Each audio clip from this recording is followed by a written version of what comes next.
السلام علیکم ورحمۃ اللہ وبرکاتہ۔ وعلیکم السلام ورحمۃ اللہ وبرکاتہ۔ الحمد للہ والصلاۃ والسلام علی نبیہ وما بعد۔ اعوذ باللہ من الشیطان الرجیم، بسم اللہ الرحمن الرحیم۔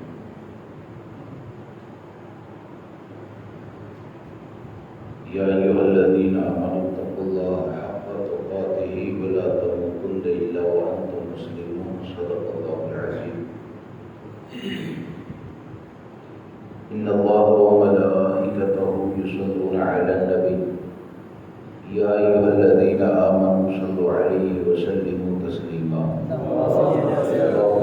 علی محمد سیدنا ومولانا محمد معدن النبی والکرم وآلہ الکرام واصحابہ العظام وابنہ الکریم مبارک وسلم۔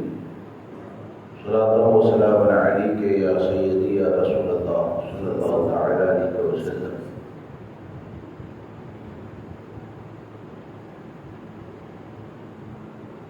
اصل خطاب تو آپ کو برادر محترم مولانا مبارک علی امجدی صاحب اللہ کا سننا ہے۔ میں چند باتیں آپ کے سامنے عرض کرتا ہوں۔ اللہ تبارک و تعالی ہمیں ہماری قیامت تک آنے والی نسلوں کو صحابہ کرام اور اہل بیت کی محبت عطا فرمائے۔ آمین۔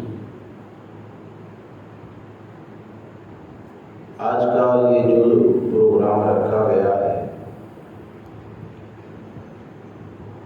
وہ خاندان اہل بیت کی طرف بالخصوص سید الشہداء سیدنا امام حسین رضی اللہ تبارک و تعالیٰ کی طرف نسبت کرتے ہوئے رکھا گیا ہے۔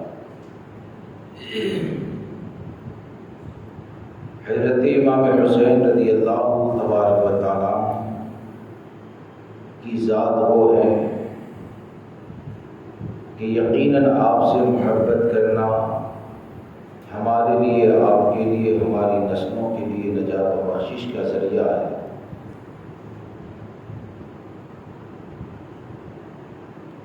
کہ جب یہ آیت کریمہ نازل ہوئی، لا اسألکم علیہ اجرا الا المودۃ فی القربى، محبوب آپ فرما دیجیے میں تم سے کسی اجرت کا مطالبہ نہیں کرتا،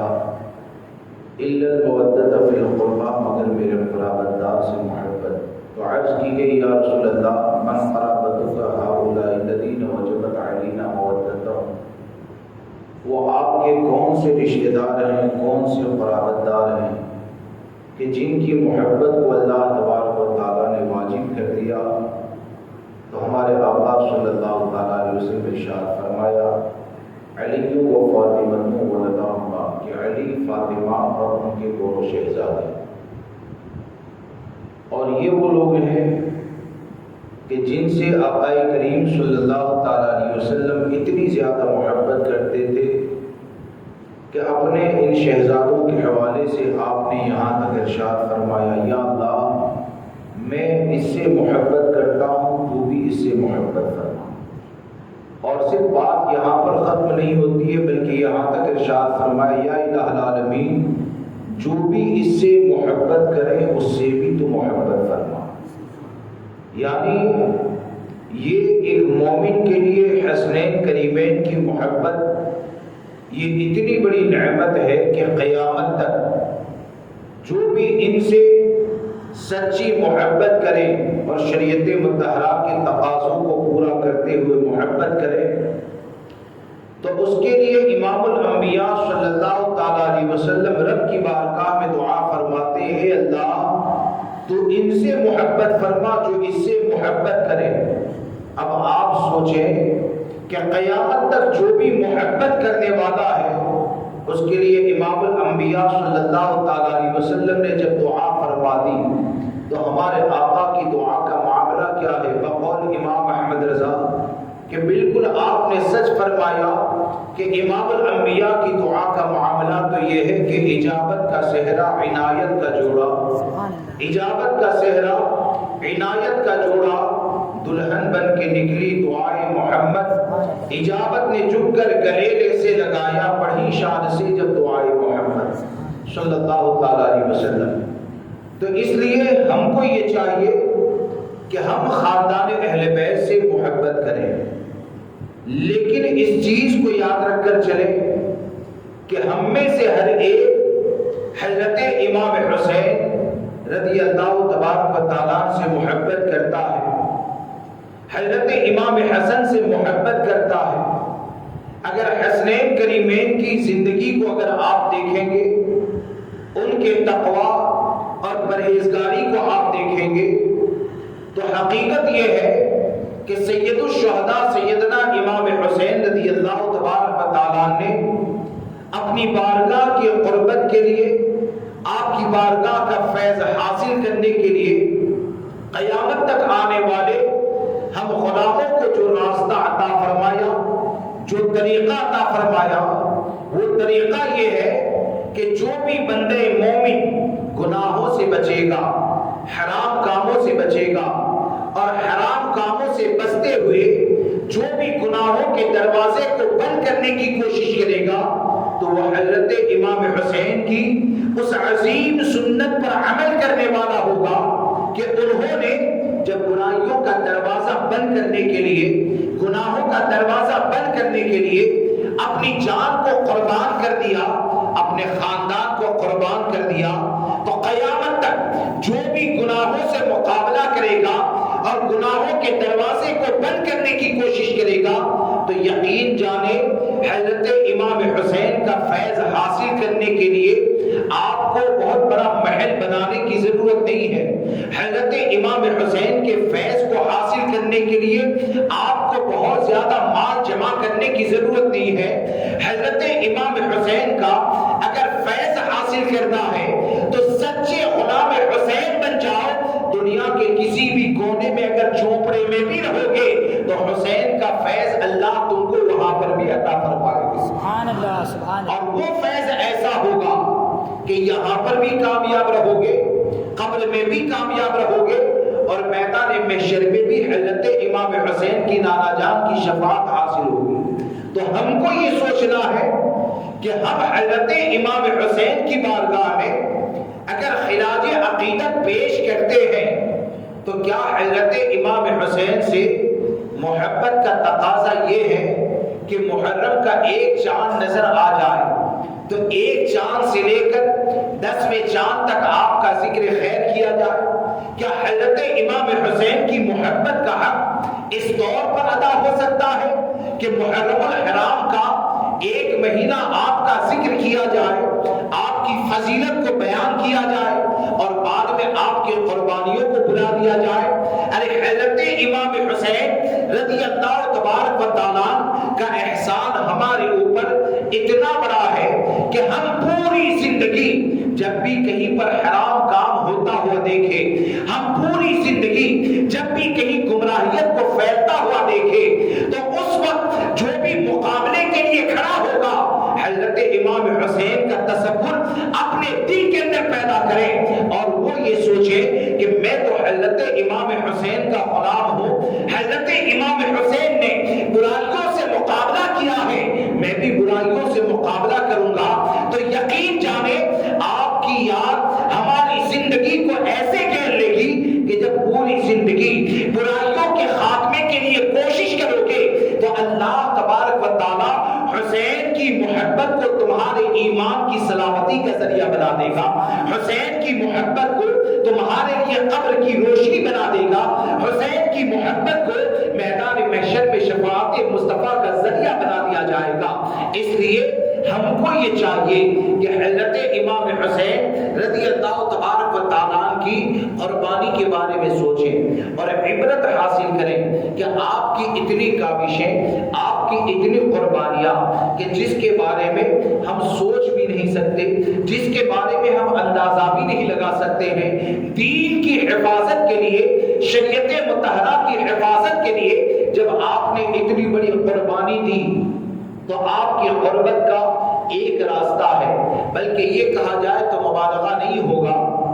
کہ آپ کسی بھی بزرگ کے بارے میں بات کریں تو تمام بزرگوں کی بارگاہ کی قربت کا،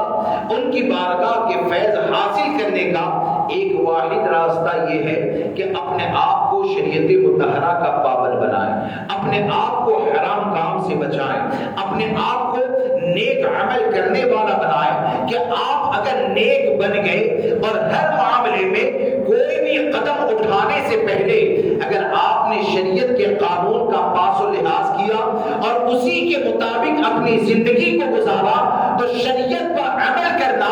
یہ اتنا بڑا عمل ہے نا کہ شریعت پر عمل کریں گے تو اسی عمل میں صحابہ کا فیض بھی حاصل ہوگا، اہل بیت کا فیض بھی حاصل ہوگا، اولیاء کرام کا فیض بھی حاصل ہوگا، اور یہ تمام کا فیضان جب تمہارے دل کے اوپر جاری ہوگا نا تو گمراہ کرنے والا تم کو گمراہ کرنے کی کوشش کرتا رہے گا، لیکن ان کا فیضان تم کو ایسا سہارا دے گا کہ بقول امام احمد رضا کہ جو اس طریقے پر عمل کرے گا تو اس کا حال یہ ہوگا کہ وہ یہی کہے گا کہ یا رسول اللہ تیرے غلاموں کا نقش قدم ہے راہ خدا، وہ کیا بہک سکے جو یہ سراغ لے کے چلے، سبحان اللہ سبحان اللہ۔ لیکن اس سراغ پر چلنا پڑے گا۔ اور دوسری بات یہ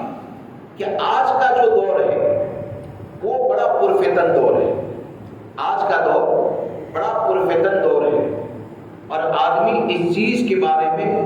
غور و فکر نہیں کرتا ہے۔ دنیا کے عہدے، دنیا کے معاملات اتنے زیادہ غالب آ جاتے ہیں کہ اسکول کی ڈگری حاصل کرنے کے لیے آدمی وندے ماترم بولنے کے لیے بھی تیار ہو جاتا ہے، اور نہ جانے کیا کیا کرنے کے لیے تیار ہو جاتا ہے۔ اتنا نہیں سوچتے ہیں کہ اگر ایمان سلامت نہ رہا نا تو آپ دنیا میں پہل بنا لیں، پوری دنیا کو جمع کر لیں، کچھ بھی فائدہ حاصل ہونے والا نہیں ہے۔ اور اگر ایمان سلامت رہا، عشق رسول سلامت رہا، ہمارا دین اگر سلامت رہا تو اگرچہ آپ نے دنیا میں کچھ بھی جمع نہ کیا،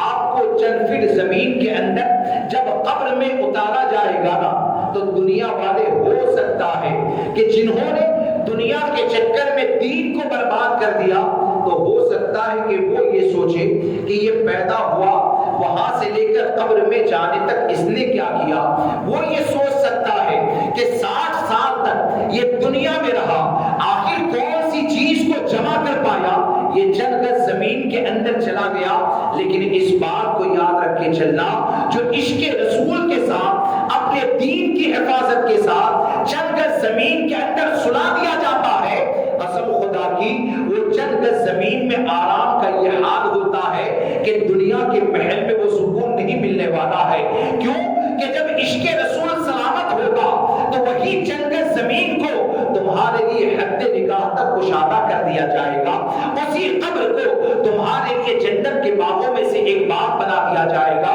اور جب جنت کے باغوں میں سے ایک باغ بن جائے گا تو زمین کے اوپر چلنے والا کچھ بھی کہے، وہ 2 گز زمین میں جانے والا تو یہی کہے گا کہ خاک ہو کر عشق میں آرام سے سونا ملا، جان کی اکسیر ہے الفت رسول اللہ۔ سبحان اللہ سبحان اللہ۔ اس لیے ہماری کوشش یہ ہو ہم اس بات کی فکر کریں،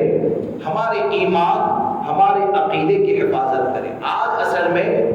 ایسے پرفتن وقت میں ہم داخل ہو چکے ہیں، حالات اتنے بگڑ چکے، میں نے قیامت کی نشانیوں میں سے 2 باتیں پڑھی، اس کو سنتے چلے کہ قیامت کی نشانیوں میں یہ پڑھا، یہ تو آپ نے سنائی ہے کہ ایمان کو بچانا ہاتھ میں انگارہ لے کر چلنا، ایمان کو بچانا ہاتھ میں انگارہ لے کر چلنا۔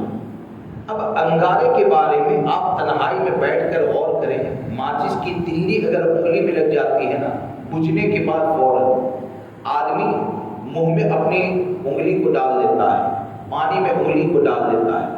اور یہاں پر کیا فرمایا؟ ہاتھ میں انگارہ لے کر چلنا۔ اور ایک روایت میں یہ آیا، قیامت کی نشانیوں میں پڑھا کہ اس کے اندر یہ کہا گیا کہ یہ انگارہ اگر ہاتھ سے گرے گا تو ایمان جلائے گا، ہاتھ سے اگر گر گیا تو ایمان جلائے گا، اور ایمان بچے گا تو ہاتھ جلے گا، ایمان بچے گا تو ہاتھ جلے گا۔ یعنی ہم کو یہ تعلیم دی گئی ہے کہ دین کی حفاظت کرنا قرب قیامت اتنا مشکل ہو جائے گا کہ جس طرح ہاتھ میں انگارے کو پکڑنے سے جو تکلیف ہوتی ہے نا، وہ تکلیف کا سامنا کرنا ہے. اور کب تک سامنا کرنا ہے؟ اس انگارے کو ہاتھ میں پکڑ لیا، چاروں طرف سے تیر چلتے ہیں، چاروں طرف سے برائی ہوتی ہے، چاروں طرف سے مخالفت ہوتی ہے،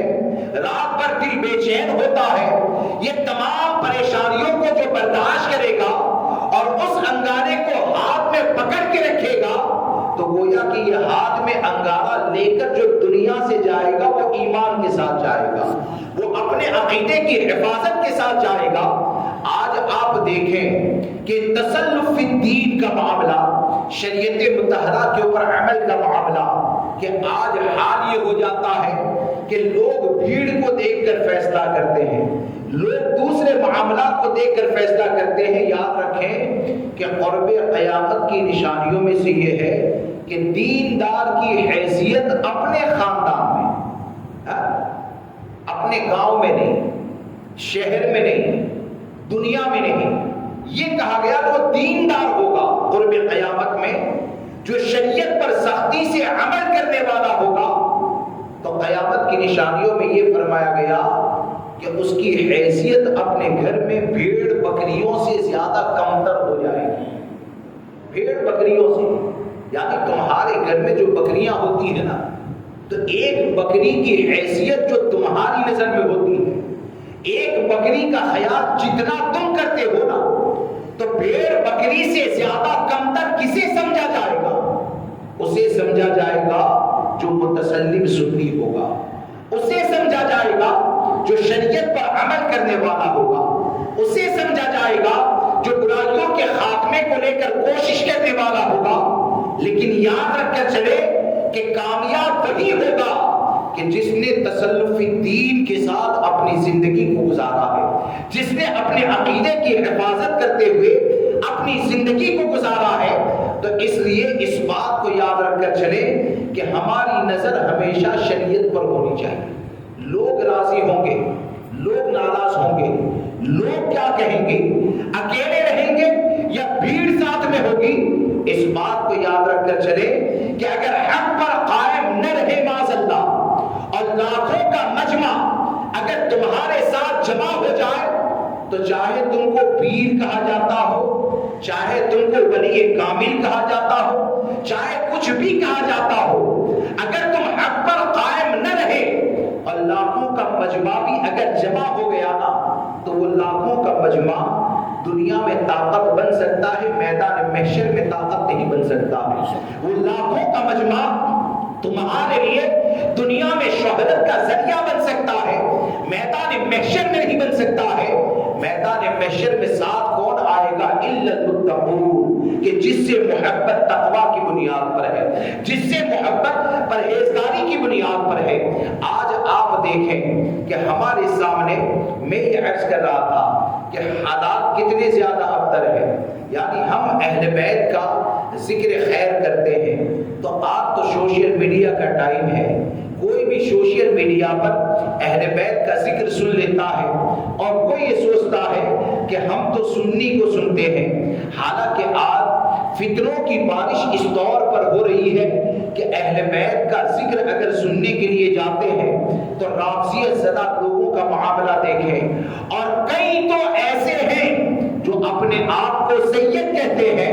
اور وہ ہمارے گھر میں آ کر بیٹھتے ہیں اور بیٹھ کر معاذ اللہ رب العالمین صدیق اکبر کی افضلیت کا انکار ہوتا ہے. معاذ اللہ رب العالمین ان کے ہاتھ چومے جاتے ہیں کہ جن کے ساتھ بیٹھ کر صدیق اکبر رضی اللہ تبارک و تعالیٰ کی افضلیت کا انکار کیا جاتا ہے. ان کے ہاتھ چومے جاتے ہیں جن کا حال اور معاملہ یہ ہوتا ہے کہ حضرت امیر معاویہ پر طنز اگر کوئی کرتا ہے تو ان کے چہرے پر مسکراہٹ آ جاتی ہے. اس بات کو یاد رکھ کر چلنا کہ صحابہ اور اہل بیت یہ دونوں سے محبت کرنا ہمارے اوپر لازم ہے، ہمارے اوپر فرض ہے. اور لوگ جو یہ بات کہتے ہیں نا کہ اہل بیت سے محبت ہم نسبت کی بنیاد پر کرتے ہیں، ارے پاگل، اہل بیت سے محبت جب نسبت کی بنیاد پر کرتے ہیں تو صحابی سے محبت بھی تو نسبت ہی کی بنیاد پر ہے۔ صحابہ کرام سے محبت کس بنیاد پر ہے؟ کیا ہمارے آقا نے یہ نہیں فرمایا اپنے صحابہ کی محبت کے بارے میں کہ ان سے جو محبت کرتا ہے وہ میری محبت کی وجہ سے ہے، ان سے جو بغض رکھتا ہے وہ میرے کینہ اور عداوت کی بنیاد پر ہے؟ کیا سمجھ میں آیا؟ جو نسبت مصطفیٰ کو دیکھ کر محبت کرے گا تو وہ صحابی سے بھی محبت کرے گا، اہل بیت سے بھی محبت کرے گا، اور جو نسبت مصطفیٰ کو چھوڑ دے گا یا حضور کی نسبت کا خیال نہ رکھے گا تو اس بات کو یاد رکھ کے چلنا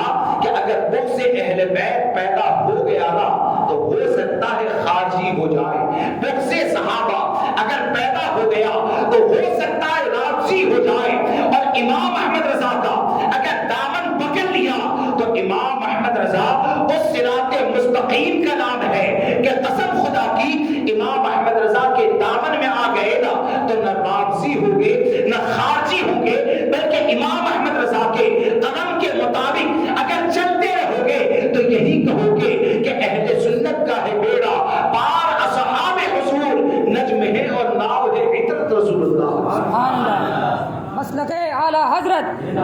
مسلک اعلیٰ حضرت، عشق محبت، عشق محبت۔ اس لیے اپنے آپ کو سنبھالیں، اپنے دین کی، اپنے عقیدے کی حفاظت کریں، اور ایک بات یاد رکھ کر چلیں کہ ایک آسان بات بتاؤں، کسی بحث کا یا کچھ اور بات کرنے کا وقت نہیں ہے، ایک آسان بات بتاؤں۔ امام اہل سنت نے سرکار سیدنا غوث اعظم رضی اللہ تبارک و تعالیٰ کا ایک قول مبارک نقل فرمایا۔ ہم کو، آپ کو، سب کو یہ بات یاد رکھنی چاہیے کہ سرکار اعلیٰ حضرت نے فرمایا آج اصل میں ہوتا یہ ہے کہ آدمی محبت پہلے کرتا ہے، بعد میں پریشان ہوتا ہے، محبت پہلے کر لیتا ہے، کہیں پر بھی دل لگا دیا اور دل لگ گیا تو اب دلیل میں کہتے ہیں دیکھو یہ صدیق اکبر کی افضلیت کا انکار ہو رہا ہے۔ ارے مولانا دل لگ گیا کیا کریں، کہیں سے جڑ گیا، کسی سے مرید بن گیا۔ اگر کہا جائے کہ تمہارے پیر کا یہ معاملہ ہے تو کہتے ہیں کہ پیر کا معاملہ ہے، اس بات کو یاد رکھ کر چلے کہ شریعت جو ہے نا سب پر حجت ہے، شریعت پر کوئی کبھی بھی حجت ہو ہی نہیں سکتا۔ شریعت یہ سب پر حجت ہے، شریعت پر کوئی حجت نہیں ہو سکتا ہے۔ اور سرکار غوث اعظم رضی اللہ تبارک و تعالیٰ نے کیا بتایا؟ امام اہل سنت نے سرکار بغداد کا یہ قول نقل فرمایا کہ سرکار سیدنا غوث اعظم رضی اللہ تبارک و تعالیٰ نے فرماتے ہیں کہ جب تیرے دل میں کسی کی محبت پیدا ہو، یہ میری بات نہیں کرتا، غوث اعظم فرماتے، کون فرماتے ہیں؟ غوث اعظم سے سب محبت کرتے ہیں نا۔ آج جتنے بھی پیر ہیں نا، آج کوئی بھی سلسلہ ہو، جتنے بھی پیر ہیں ان تمام پیروں کے پیر کا نام غوث اعظم ہے، بلکہ سرکار غوث اعظم کا فیضان جس پر ہوتا ہے حقیقت یہ ہے وہی پیر ہونے کے لائق ہوتا ہے۔ اور سرکار بغداد کی بارگاہ سے اگر کٹ جائے نا تو دنیا تو کیا امام احمد رضا فرماتے ہیں مر کے بھی چین سے سوتا نہیں مارا تیرا۔ سرکار غوث اعظم کی بارگاہ سے اگر کٹ جائے تو وہ دنیا میں تم کو کیا سنبھالے گا یار، وہ مر جائے گا نا تو مر کے بھی چین سے نہیں سو پائے گا۔ تو یہ سرکار غوث اعظم نے کیا فرمایا کہ امام احمد رضا فرماتے ہیں کہ سرکار غوث اعظم نے فرمایا کہ جب تیرے دل میں کسی کی محبت پیدا ہو تو اس محبت کو قرآن اور حدیث پر پیش کر۔ کس پر؟ قرآن اور حدیث پر۔ جب تیرے دل میں کسی کی محبت پیدا ہو تو اس محبت کو قرآن و حدیث پر پیش کر، اور جس کی محبت دل میں پیدا ہوئی قرآن نے کہا اس سے محبت کر،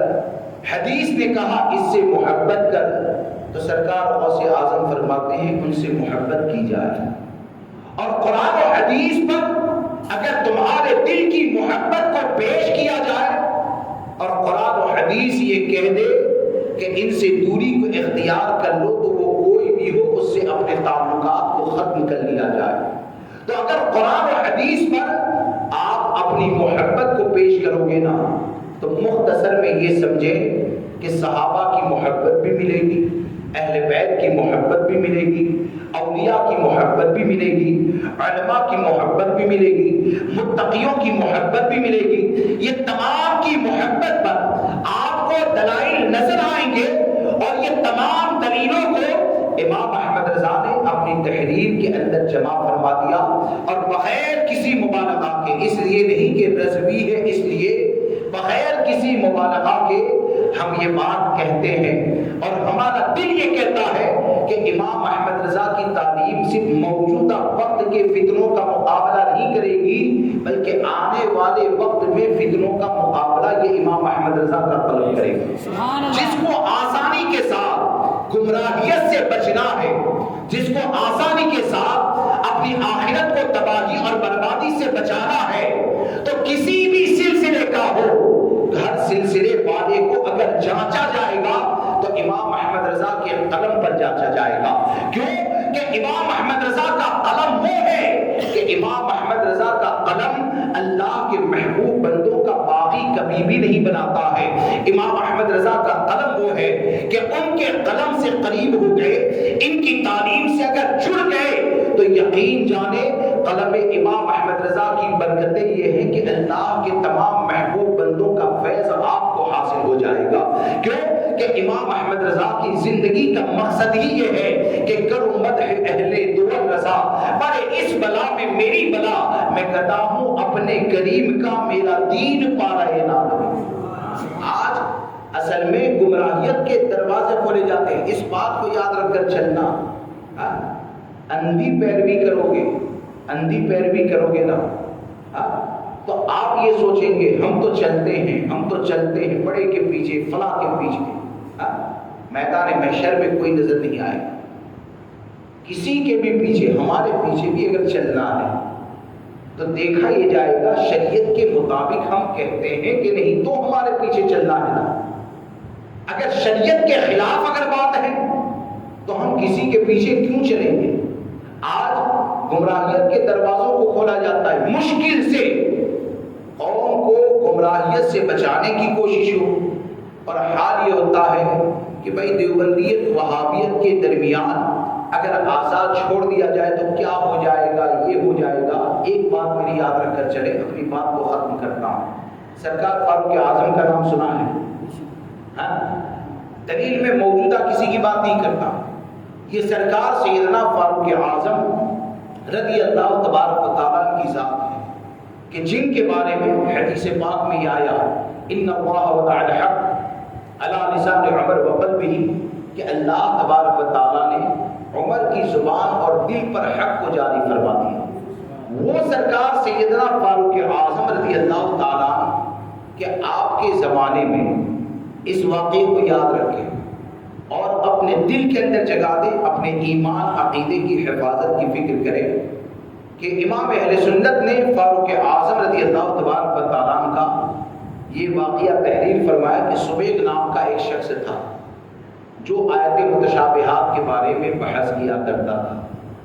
تو اس کے اوپر بد مذہب ہونے کا شبہ تھا۔ فاروق اعظم رضی اللہ تعالیٰ نے سزا دی، توبہ کروائی، اور توبہ کروانے کے بعد کیا کیا پتہ ہے؟ کیا اسے آزاد چھوڑ دیا، کہیں بھی چلے جاؤ، کہیں بھی بیٹھو، کسی کے ساتھ بھی تعلق رکھو؟ ایسا نہیں ہوا۔ سرکار فاروق اعظم رضی اللہ تعالیٰ نے صبح کے بارے میں حضرت ابو موسیٰ اشعری رضی اللہ تبارک و تعالیٰ کو خط لکھا کہ صبح کے اوپر بد مذہبیت کا شبہ ہے، یہ معاملات تو ہوئے لیکن توبہ کا اثر ابھی ظاہر نہیں ہوا تھا، تو آپ نے فرمایا کہ تمام مسلمانوں کو حکم دو کہ صبح کا بائیکاٹ کریں۔ اور کیسا بائیکاٹ؟ یعنی اس کے ساتھ لے بیچ کا معاملہ نہ کیا جائے، اس کے ساتھ اٹھنا بیٹھنا نہ کیا جائے، یہاں تک کہ اگر 100 لوگ ہوتے، کتنے لوگ؟ 100 مسلمان اگر جمع ہو جاتے اور وہ صبح جس کے اوپر بد مذہبیت کا شبہ پایا جاتا تھا، فاروق اعظم نے توبہ بھی کروائی تھی، ابھی اثر ظاہر نہیں ہوا تھا، اگر ایک صبح وہاں پر پہنچ جاتا 100 مسلمانوں کے درمیان تو 100 کے 100 مسلمان اپنے گھر پہ چلے جاتے. یعنی کوئی ایسا بھی نہیں کہتا تو کیسا ہے, تو اچھا ہے, کھایا پیا نہیں کھایا کیا ہوا, ایسا کچھ بھی نہیں ہوتا تھا. آپ ذرا سوچیں کہ فاروق اعظم رضی اللہ تبارک و تعالیٰ نے کن لوگوں کے ساتھ بیٹھنے سے منع فرمایا کہ یا تو صحابہ کرام کی جماعت ہے, یا تو تابعین کی جماعت ہے, یا بہت آگے بڑھ جائیں تو تبع تابعین کی جماعت پائی جاتی ہے.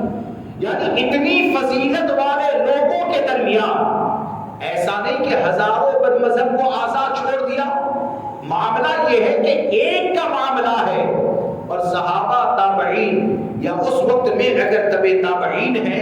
تو فاروق اعظم یہ فرماتے ہیں کہ ان کا بائیکاٹ کیا جائے. اب آپ سوچیں کہ انہوں نے تو وہاں پر اس زمانے میں جو بہتر زمانہ ہے وہ بہتر زمانے میں بائیکاٹ کا درس بھی دیا,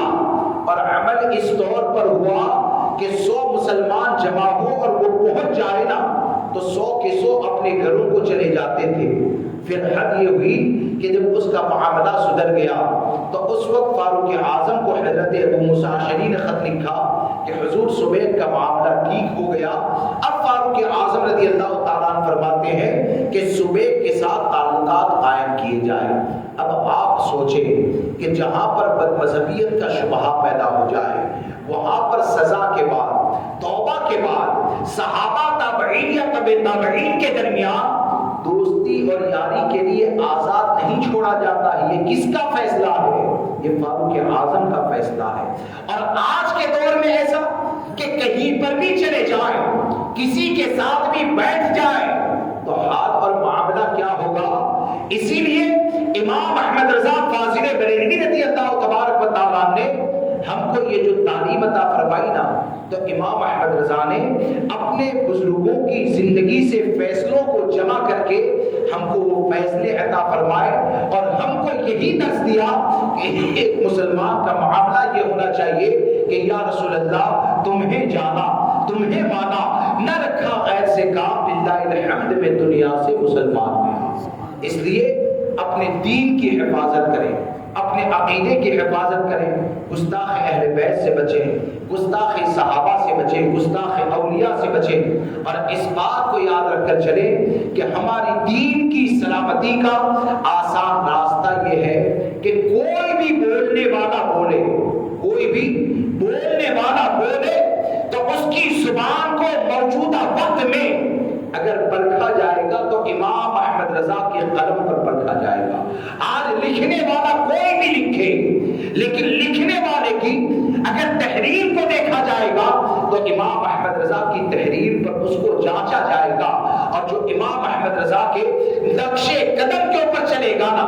تو بخدا کہتا ہوں, پورے یقین کے ساتھ کہتا ہوں, دنیا اگرچہ تم کو اکیلا کر دے, دنیا اگرچہ کچھ بھی کہے, لیکن یہ کہ امام احمد رضا کی تحریر کے مطابق اپنی زندگی گزارو گے, جہاں جڑنے کے لیے کہا جڑ جاؤ گے, جس سے کٹنے کے لیے کہا کٹ جاؤ گے, تو اگرچہ اکیلے ہو جاؤ گے لیکن دنیا سے جاؤ گے تو انشاءاللہ ایمان کبھی بھی نہیں جائے گا, بلکہ آپ جائیں گے تو یہی کہیں گے کہ یا رسول اللہ تیرے غلاموں کا نقش قدم ہے راہ خدا, وہ کیا بہک سکے جو یہ سراغ لے کے چلے. اللہ مجھے آپ کو سب کو عمل کی توفیق عطا فرمائے. بولنے میں جانے انجانے کچھ بھی مجھ سے غلطی ہو گئی ہو, آپ سب کو گواہ بنا کر توبہ کرتا ہوں. استغفر اللہ ربی من کل ذنب واتوب الیہ, لا الہ الا اللہ محمد رسول اللہ صلی اللہ علیہ وسلم. السلام علیکم.